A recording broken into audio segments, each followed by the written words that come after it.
As a campus protest at the University of Toronto now enters its fourth week, a new opinion poll is out, and it suggests that there's a real generational divide over support for pro-Palestinian encampments that have cropped up on university campuses, both here and south of the border. And to help us understand these latest findings, we're joined live in studio by Shachi Kurl, president of the Angus Reid Institute. So good to sit down with you, Shachi. We talk to you virtually all the time, so it's nice to do this. Isn't it nice to do this like this far apart? I know. So great. So good. So lots to talk about here. Yes. Canadians are not unified on this one, and there seems to be a real generational divide. Walk us through what you found. That generational divide is so breathtaking. Like, talk to your younger friends or your younger cousins, you know, those between the age of 18 and 24. They're all in on these encampments. They say, not only that 2/3 of them say it's okay to set up an encampment just overnight, but even for several months, you still have majority support among young people for these encampments, not only being set up,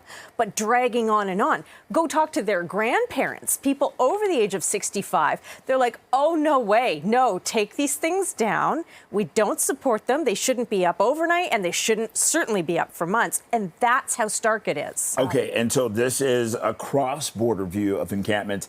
How did Americans respond? In many of the same ways that Canadians did. So overall, I would say that there isn't a tremendous, there's more pushback against the encampments than there is support for it, with the caveats that I mentioned around age and youth and also political leanings. You see all of the same trends in the United States. It's just a little bit more heightened or a little bit more oppositional to the camps in the United States. Although the camps in the States, there's been violence, there's been some, you know, it's been, I think, a little more edgy maybe than we've seen in parts of Canada. But if you look at those age differences, at those political differences, and really just the sense that there isn't a lot of support for the physical encampments as opposed to a protest. We did a poll a few weeks ago that showed protests in general on these issues. It's like, hey, you want to protest, go protest. It's the notion of the physical structure that seems to have a lot of people saying, no, this isn't the right thing. I want to take a closer look at the political leanings. Yes. Were Liberal voters more likely to respond a certain way? What about the person who says they want to vote Conservative? Well, and so again, you see a lot of those same alignments between politics and age. NDP voters, who tend to skew younger, much more likely to support the encampments, and you see that as well in the States among Biden voters.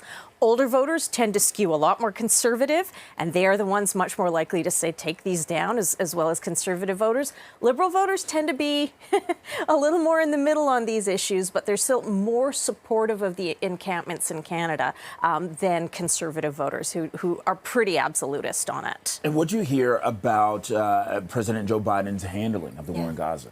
You know, we're still continuing to see a significant amount of unhappiness, and it's unhappiness from both sides in the same way that you see unhappiness with the way our own federal government has handled it. People who are pro-Palestinian and very supportive of the Palestinian cause, unhappy with governments on both sides of the borders, feeling like there hasn't been enough support. Conversely, those who are more supportive of Israel and the Israeli cause, much more likely to be also unhappy, saying you haven't done enough to recognize the Hamas attack. You've not done enough to condemn that or to condemn anti-Semitism. So you know what? It's not unusual to see on both sides of the border the more left of center or moderate governments being squeezed on this issue. You're so right. That generational divide so stark, and the findings so interesting. Shachi Kurl, thank you so much for joining us. Appreciate this. Thanks for having me.